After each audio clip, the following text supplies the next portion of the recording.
Hi, welcome to the Chord Kabili YouTube channel, and for today's tutorial, I will be teaching you on how to enable and disable go to sleep and basic navigation voice control on iPhone X. But first, kindly subscribe to this channel and don't forget to hit the subscribe button and the bell to notify you for the new updates. And let's start. Using your iPhone X from your home screen, first go to settings. Then in the settings, scroll down and find the accessibility and then top. Then in the accessibility, scroll down again and go to physical and motor section and then tap the voice control. Then in this part, in the voice control, go to this section and then tap the customize commands. Then after that, in the customize commands, tap the basic navigation. And then in the basic navigation, scroll down and then find the go to sleep and tap.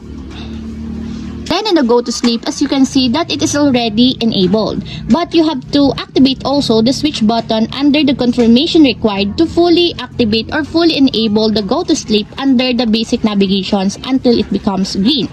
And if you want to disable or turn off, just tap again the switch button just like this.